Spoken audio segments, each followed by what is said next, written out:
he estado leyendo mucho acerca de esta enfermedad, pues es dar más bien como un panorama de pues antecedentes y cómo está actualmente la enfermedad, ¿no? Entonces, eh, vamos a empezar. Como antecedentes, pues todos sabemos que los primeros de casos de neumonía atribuibles a COVID, pues eh, se detectaron a finales de diciembre en la península de la China de Wuhan, ¿no? Ya fue hasta enero de 2020 cuando realmente se identificó como el virus causante, pues el SARS-CoV-2. Ya para julio del 2020, la epidemia se había extendido a 20 países con más de 10 millones de casos confirmados y más de medio millón de casos de muertes por COVID. Entonces esto ocurrió pues en 6 meses prácticamente. En esta diapositiva es una, digamos, cronología de que desde que se detectó el primer caso, ¿no? Hasta ahora que prácticamente pues se clasifica ya como una pandemia y todos los millones de afectados que se han visto durante estos meses.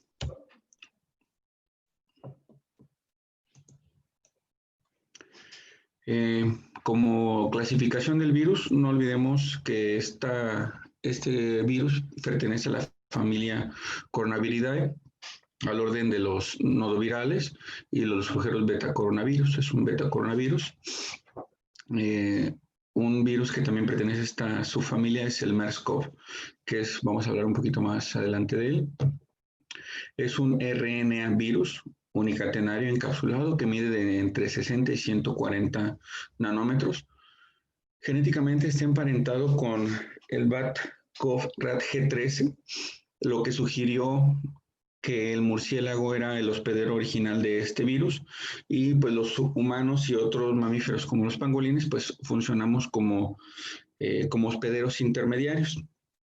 Como les comentaba, pues en realidad ya se ha tenido experiencias en la humanidad con estos coronavirus. Con el SARS-CoV en China entre 2002 y 2003 y con el MERS-CoV que fue una epidemia en la península arábica en el 2012.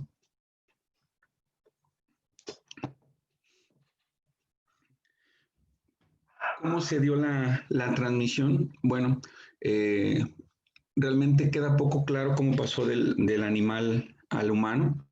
Obviamente hay estas teorías de que pues se ingirió el caldito de murciélago y todo este rollo, pero pues es un poquito más complicado que eso y la verdad es que no queda aún muy claro. Sin embargo, pues realmente lo que nos atañe es el contagio persona a persona, que como hemos visto, si ha ido demostrando la evidencia, pues es representado principalmente por la vía aérea, al toser, al estornudar, al hablar.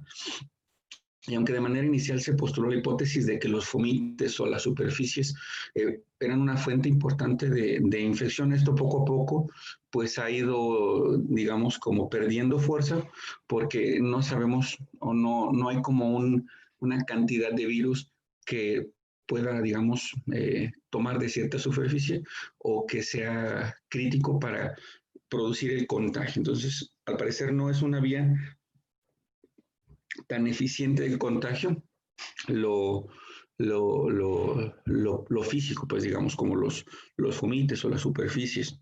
Entonces, pues esto también entra en las recomendaciones de la prevención.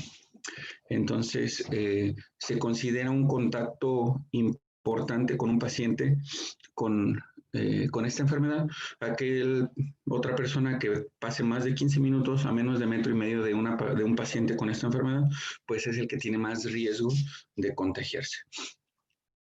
A través de la evidencia hemos visto que los pacientes asintomáticos también transmiten la enfermedad y que si bien tenemos un periodo de incubación de 5.2 días, pueden encontrarse manifestaciones de la enfermedad hasta 19 a 24 días. Sin embargo, pues realmente rara vez van a exceder los 14 días. Por eso es pues todo digamos, como incapacidad o aislamiento que se guarda por 2 semanas. número que significa R0, que digamos es un paciente con la enfermedad, al tener contacto con otras personas, ¿cuántas puede infectar? Inicialmente fue calculado en 2, o sea que una persona con COVID puede contagiar a otras 2 personas, digamos, en un espacio cerrado, pero obviamente hemos ido viendo que la virulencia es mucho, mucho más alta.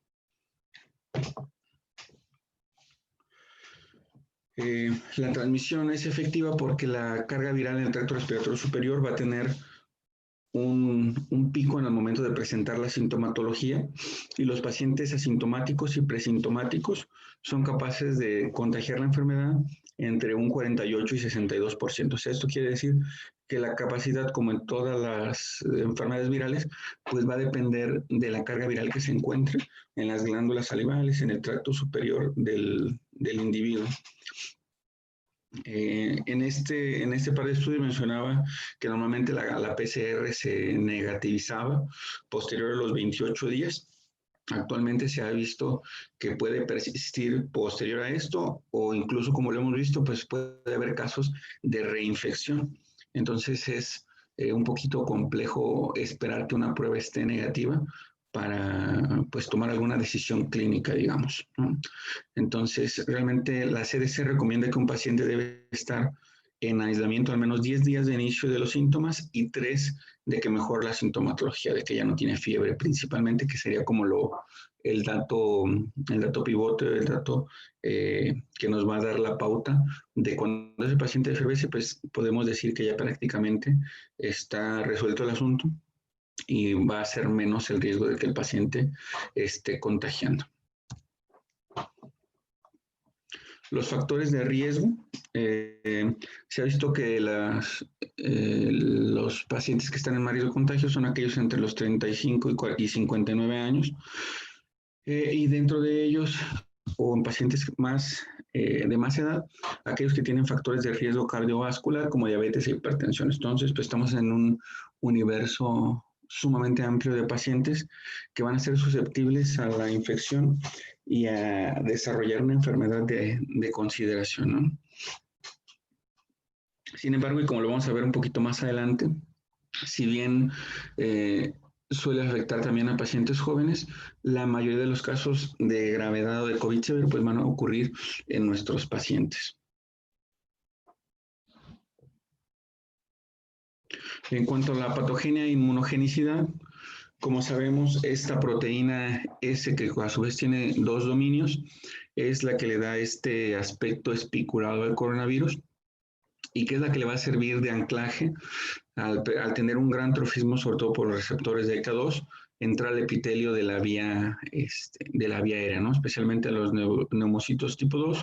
Ya después se identificó también la TMPRSS, que es como un cotransportador y que también se ha visto que favorece la entrada del virus a las células, ¿no? Entonces, el coronavirus puede evadir la inmunogenicidad, ya que va a codificar muchos antagonistas que van a modular la inducción de TNF y citocinas. O sea, digamos, de manera inicial tiene una respuesta como antiinflamatoria.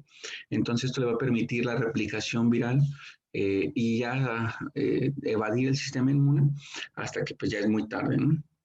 En pacientes que obviamente ya desarrollan un SIRA, vamos a encontrar altos niveles de citocinas, principalmente la 1, la 6, la 2, altos niveles de interferón gamma y algunas otras proteínas marcadores de inflamación, que lo que van a hacer es comprometer la integridad de la barrera epitelio-endotelial, resultando la invasión intersticial por los mononucleares, y esto pues es lo que nos va a dar la imagen del vidrio despulido en la tomografía.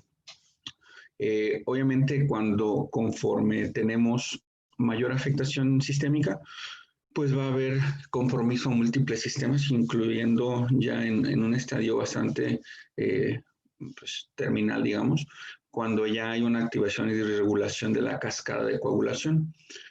Tiene tanto un potencial alto de una coagulopatía por consumo como de TEC, ¿no? Como lo vamos a ver un poquito más adelante. En esta imagen podemos ver las proteínas S que le dan este aspecto espiculado al virus dentro de la cápsula, el RNA monocatenario que hablamos, y aquí el receptor del AC2 y el cotransportador que facilita el anclaje del virus a la célula, ¿no? Una vez que entra a la célula, se va a decapsular y va a utilizar la máquina enzimática para, pues obviamente, la replicación viral y la progresión de la enfermedad.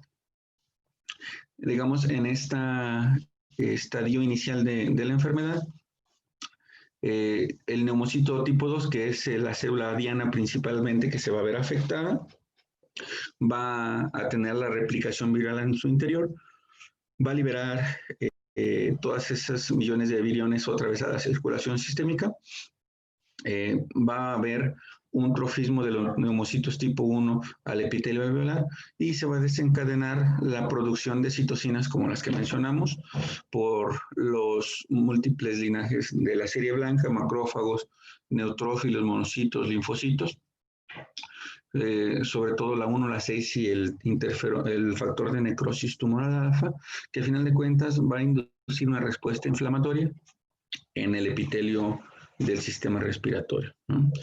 Ya cuando tenemos una enfermedad avanzada, va a haber un engrosamiento del intersticio, va a haber esta formación de la membrana hialina porque pues obviamente los neumocitos tipo 2 pierden la capacidad de sintetizar el surfactante y pues vamos a tener edema pulmonar, ¿no?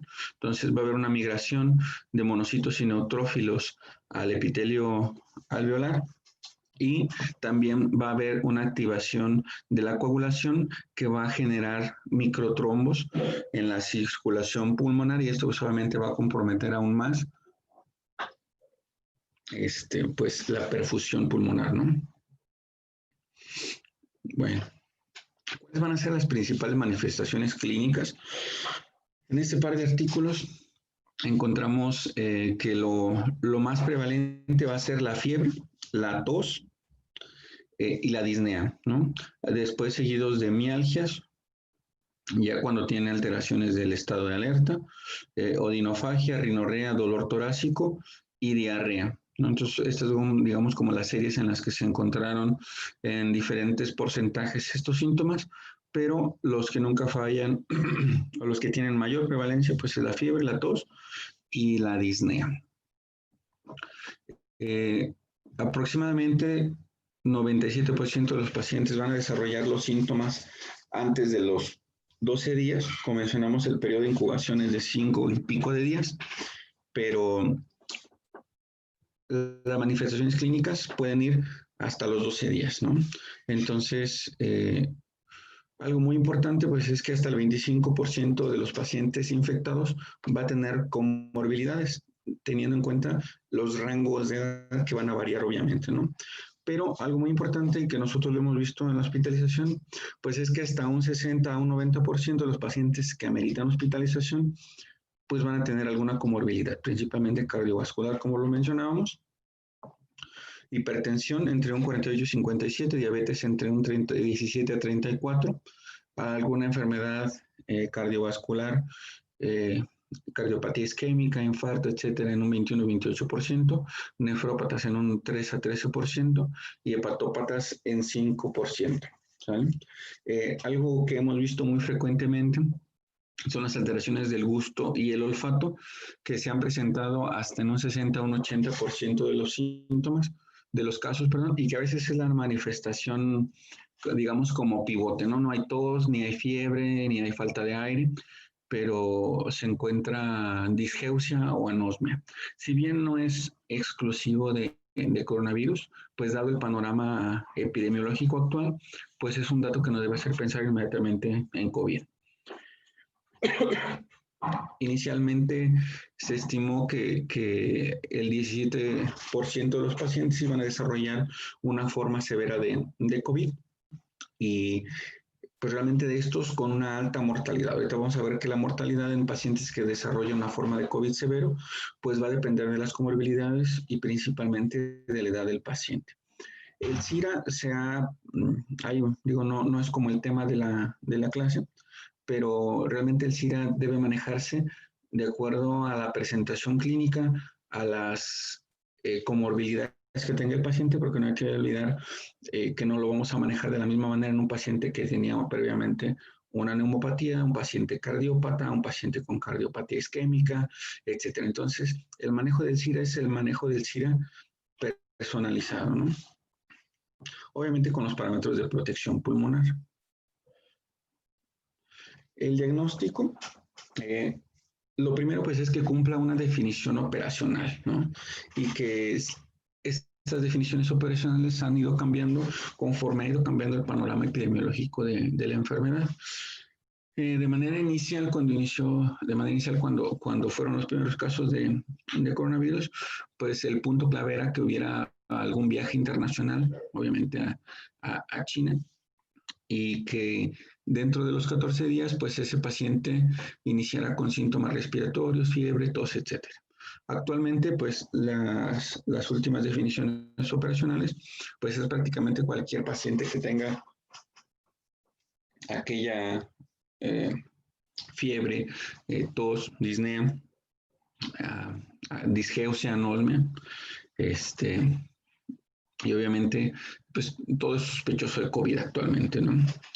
De los pacientes que cumplen la definición operacional, se debe obtener una muestra del tracto respiratorio superior, como vemos la carga viral en el epitelio nasofaringeo es alta, entonces pues la probabilidad de encontrar el coronavirus en una muestra de hisopado nasofaringeo u orofaringeo, pues es alta. Obviamente el rendimiento de esta prueba pues va a aumentar conforme nos vayamos más abajo en el tracto respiratorio. Va a ser de expectoración hasta un 72%, y si nosotros sometemos al paciente a un lavado broncoalveolar, pues el rendimiento es arriba del 93%. Y también hay que considerar que la sensibilidad es entre un 60 y un 80% en los mejores de los casos, y va a depender también en qué momento de la evolución de la enfermedad nosotros tomemos esa muestra. Obviamente, si el primer día puede que no resulte aún, entonces lo que dice la literatura es que digamos como la mayor probabilidad de encontrar aquella enfermedad, pues es entre 5 a 8 días de que hay el contagio, digamos, ¿no? Entonces hay que tener en cuenta el momento de la realización de la prueba. Y en esta tablita, pues lo que digamos, quiere decir, pues es cuando va a ser más posible que la PCR salga positiva, ¿no? Entonces, va a ser aquí la rayita como azul, es el hisopado nasofaringeo. Entonces, va a ser en la primera semana. Ustedes se fijan desde acá, desde más o menos una semana antes de la aparición de los síntomas, probablemente ya hay replicación viral que podría ser diagnosticada por PCR. Sin embargo, pues ese es el punto de los pacientes asintomáticos, que ya hay una replicación viral que permite el contagio, pero aún no hay síntomas, entonces pues no hay manera de diagnosticarla porque ni siquiera le estamos pensando aún, ¿no? Entonces, acá la línea morada, digamos, es la muestra de lavado bronquialveolar. Entonces, es algo que se va a ir manteniendo un poquito más constante, incluso hasta después de la semana 4, hasta la semana 6. Y algo muy importante son los anticuerpos, ya que es una enfermedad que, como ya lo vimos, incluso permite una reinfección. O sea, quiere decir que los anticuerpos se ha demostrado que duran estas 6, 8 semanas, 3 meses a lo mucho, y posteriormente empiezan a decrecer a un punto pues que obviamente el paciente puede ser susceptible a contagiarse nuevamente. En cuanto al laboratorio, pues realmente los hallazgos van a ser muy particulares. Sin embargo, pues lo más frecuente, lo que digamos clásicamente todos sabemos que buscamos, pues es la linfopenia por debajo de 1000, que va a presentarse hasta en un 83% de los pacientes, alteraciones del TP en 5% de los pacientes, DHL, lactato elevado y el dímero D elevado hasta en un 43 a 60% de los casos. Como ya lo vimos en la clase de hematocovid, pues realmente son factores también predictores, ¿no? O sea, son factores predictores de que ese paciente pues va a desarrollar una enfermedad severa. Va a haber otros marcadores de inflamación como proteína C reactiva, procalcitonina y ya todas las citocinas que mencionamos, la 1, la 6, el factor de necrosis tumoral alfa, pues los vamos a poder encontrar elevados en aquellos casos que desarrollan una forma de COVID severo, ¿no? Los hallazgos radiológicos, ya tuvimos la clase con el doctor Arturo de radiología en COVID. Entonces, creo que no voy a insistir mucho en el CORRAT, así como hay TIRAT, BIRATS, etcétera, pues ahora para COVID hay CORRATs. Ya todos estamos muy familiarizados con los hallazgos radiológicos característicos de COVID. Y obviamente se ha hecho sumamente prevalente pedirles tomografías a todos, ¿no? A todos los pacientes que tienen la mínima sintomatología respiratoria, empiezan a desaturar, bla, bla, bla, o por alguna otra situación les pedimos una tomografía y pues encontramos imágenes como estas, ¿no? Entonces, recordemos que esta imagen en vidrio esmerilado pues va a estar dada por la invasión de los linfocitos al espacio intersticial propia de la enfermedad, ¿no? Tiene una utilidad, sobre todo en aquellos pacientes que por PCR nos dieron negativos, pero pues que sospechamos que es un falso negativo. Entonces le pedimos una tomo y a veces aunque la prueba diga no, recordando el rendimiento de la prueba con cada paciente, pero la tomografía grita así, ¿no? Entonces, realmente es algo que tenemos que pedir de manera obligatoria. Entonces, estas lesiones en COVID, pues acuérdense que van a ser de predominio periférico, subpleural, puede haber derrame, bronquiectasias, broncograma aéreo, pero lo que va a predominar es estas lesiones en vidrio de Swilly, este infiltrado intersticial. Es muy importante porque pues ahora también tenemos influenza, entonces recordar que la influenza también causa una neumonía intersticial, pero que tiene exacto, que tiene un predominio un poco más central. Entonces, como un dato que de manera inicial, si nosotros vemos la afectación periférica, pues COVID. Si vemos la afectación más pegada a los cilios, pues es más probable que sea influenza.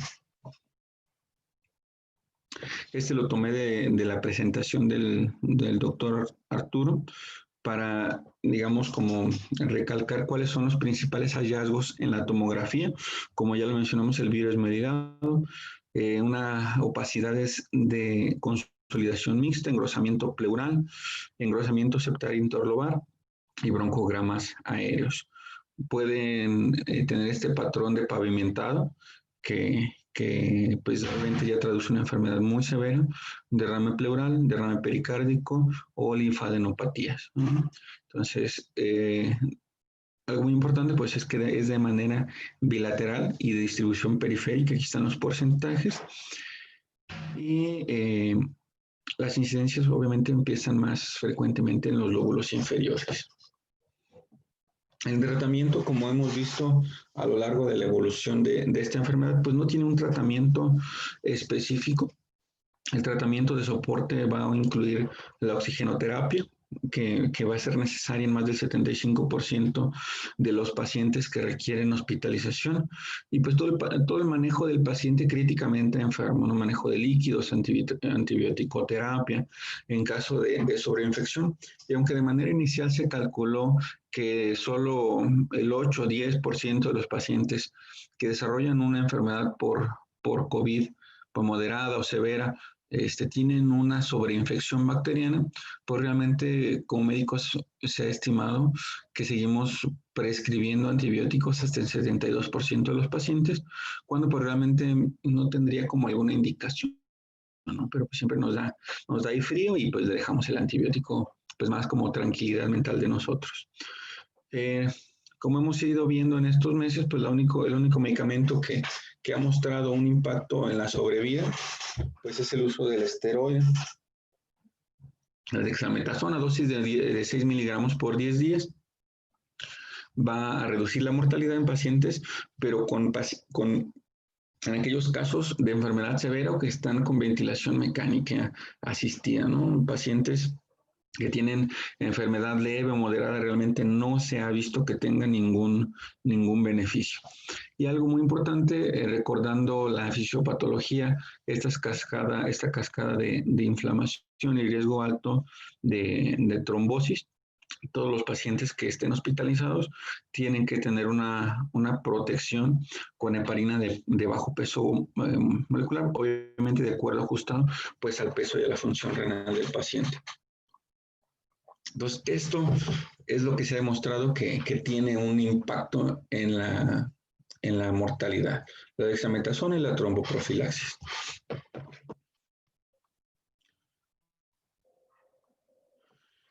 Durante estos meses alrededor de todo el mundo pues se han utilizado sin fin de medicamentos, desde algunos como celtamivir, remdesivir, lopinavir, ritonavir, interferona, citromicina, plasma convaleciente, inmunoglobulina, tocilizumab, tratando de, digamos, como encontrar una terapia blanco que nos permitiera bloquear la cascada de inflamación, la replicación viral, etcétera. Pero realmente se ha visto que ninguno ha demostrado pues alguna utilidad o algún impacto real en la sobrevida. Entonces, pues no va por ahí. Las complicaciones, como ya lo hemos visto, es una enfermedad que causa complicaciones en múltiples sistemas, a nivel del sistema nervioso central, cardiovascular, hematológico, va a causar trastornos del ritmo y la conducción. En el 8% de los pacientes va a causar un evento vascular cerebral, del 10 al 25% de los pacientes puede desarrollar una trombosis venosa profunda, por eso es tan importante el uso de la tromboprofilaxis, y entre un 20 y 40% van a requerir manejo en la terapia. Si bien la mortalidad de manera inicial se calculó entre 1 y 3%, conforme fue evolucionando la enfermedad y debido a la mayor susceptibilidad de los pacientes con comorbilidades, pues esta mortalidad obviamente fue aumentando. Actualmente se estima alrededor del 5% en pacientes menores de 40 años, hasta un 35% en rangos entre los 50 y los 70 años, y como comentamos al principio, pues realmente la mayor cantidad de casos severos y la mayor mortalidad pues va a estar en pacientes adultos mayores. Si recuerdan estas diapositivas, fue la parte que vimos de la afección cardiovascular en COVID.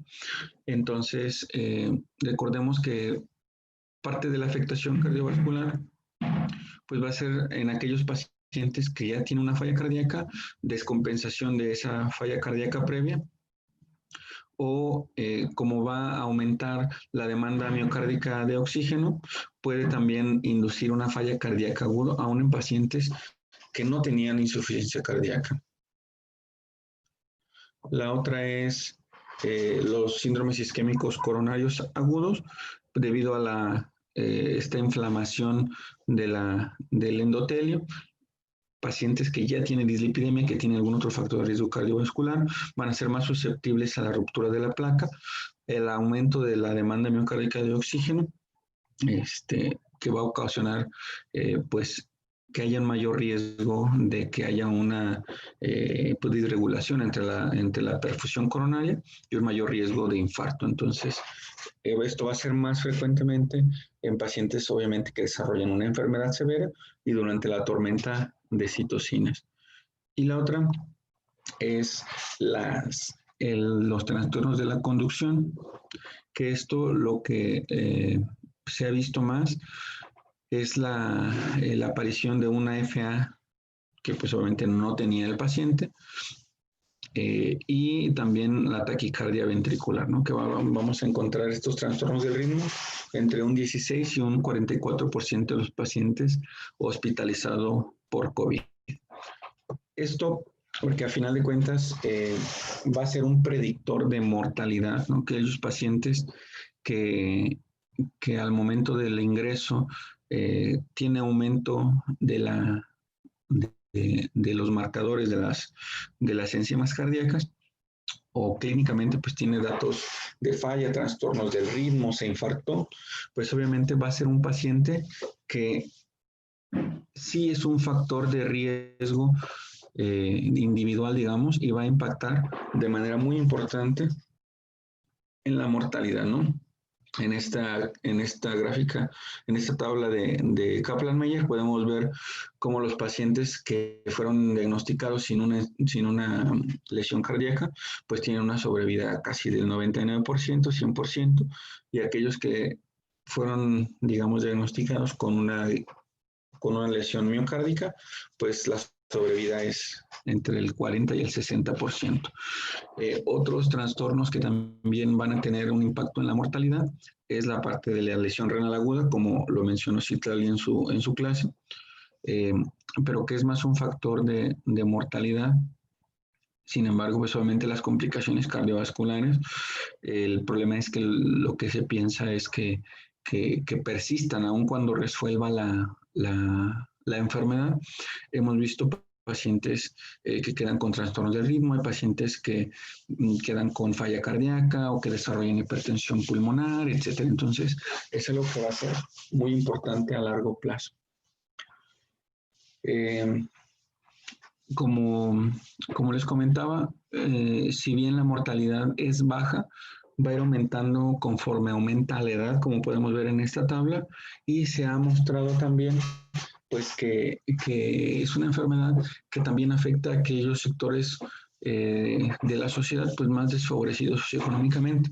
Y esto pues tiene que ver con el nivel o con la nutrición de la población y también obviamente con la aparición o con la prevalencia de las comorbilidades como diabetes, hipertensión, obesidad y pues el cuidado, el tratamiento y el control de las mismas, ¿no? Entonces, en esta tablita, si bien podemos ver los casos de COVID en pacientes, por ejemplo, entre 18 y 29 años o 50-64, pues solamente la proporción de muertes es baja comparado, por ejemplo, con pacientes que nos vamos arriba de los 65 años, que como comentábamos, pues la mortalidad puede ser hasta el 60%, ¿no?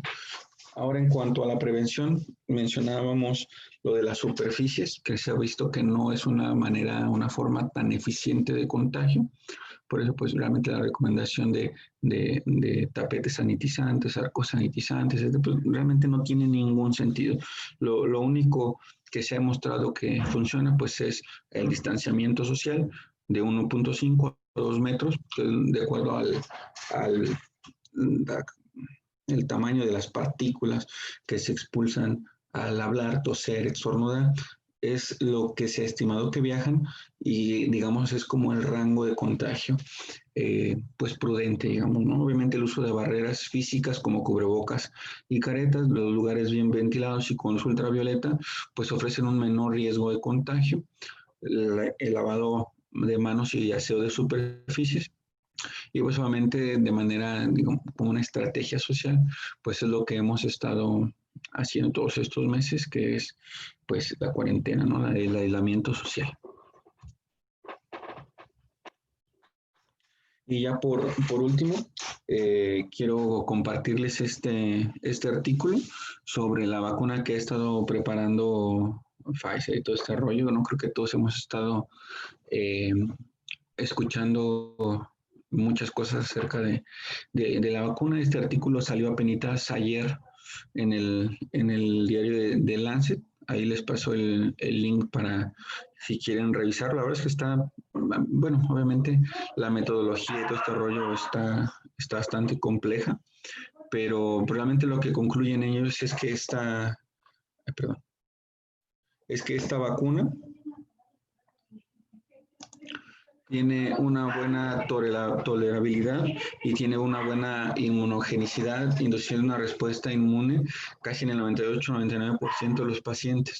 Este estudio fueron como 506 pacientes de rangos desde los 18 hasta más de 65 años y se vio que todos generaban una buena respuesta inmunológica y tenían una buena tolerancia con pocos efectos secundarios.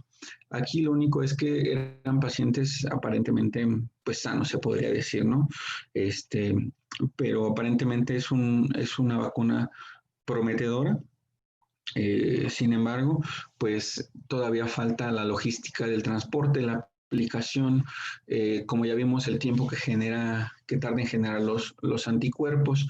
Este estudio se empezó en agosto y acaba de publicarse, entonces todavía estamos lejos de tener una cura, o sea, es hasta cierto punto esperanzador, ¿no? El hecho de que haya esta vacuna ya, pero tenemos que seguir adelante pues con la parte del distanciamiento social, el uso de cubrebocas y pues, realmente el cuidado de las comorbilidades, que a final de cuentas pues es lo que va a hacer más susceptible al paciente que desarrolle una enfermedad de consideración pues que pueda poner en riesgo su vida.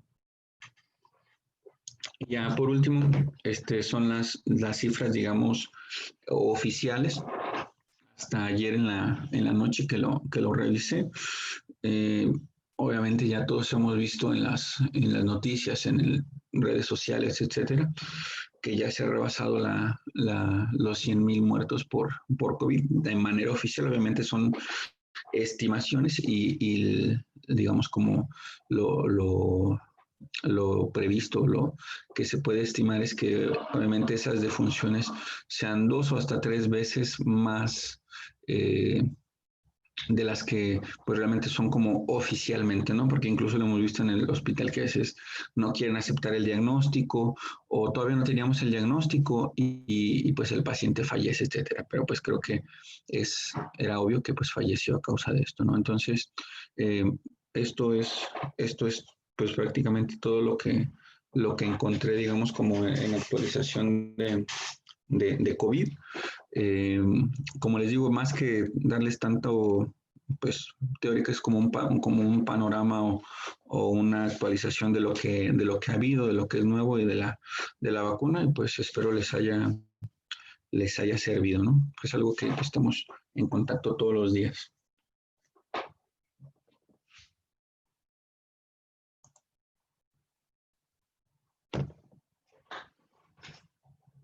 No sé si pues alguien tenga alguna pregunta, algún comentario, algo que hayan visto, leído, pues que les parezca relevante o diferente a lo que yo comenté. Nada más una pregunta, esto de la vacuna, ¿esa cuál versión es? O sea, ¿la de cuál país? Es Es que la que está vienen haciendo varios Pfizer. laboratorios. Es la que está haciendo Pfizer, Doc. Ah, ya, ok. Sí.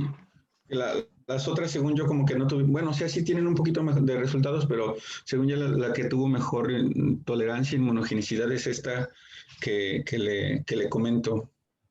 Ah.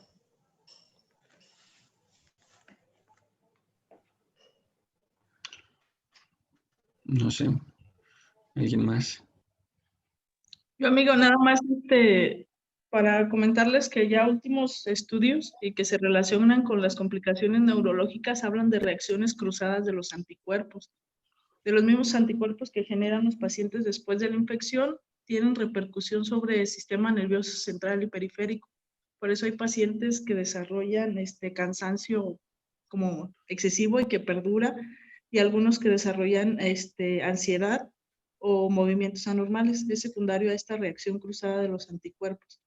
Y que algunos se han asociado a algunas versiones de la vacuna, por eso el desarrollo de Guillain-Barré y todas esas cosas. Ya, sí, sí, como lo comentamos, realmente todavía pues es una enfermedad completamente nueva, entonces pues todavía no sabemos cuáles van a ser las repercusiones a largo plazo de todas las manifestaciones neurológicas, cardíacas, renales, pulmonares, etcétera. Gracias. Bueno, está bien, pues entonces gracias a todos y nos vemos pues otro día.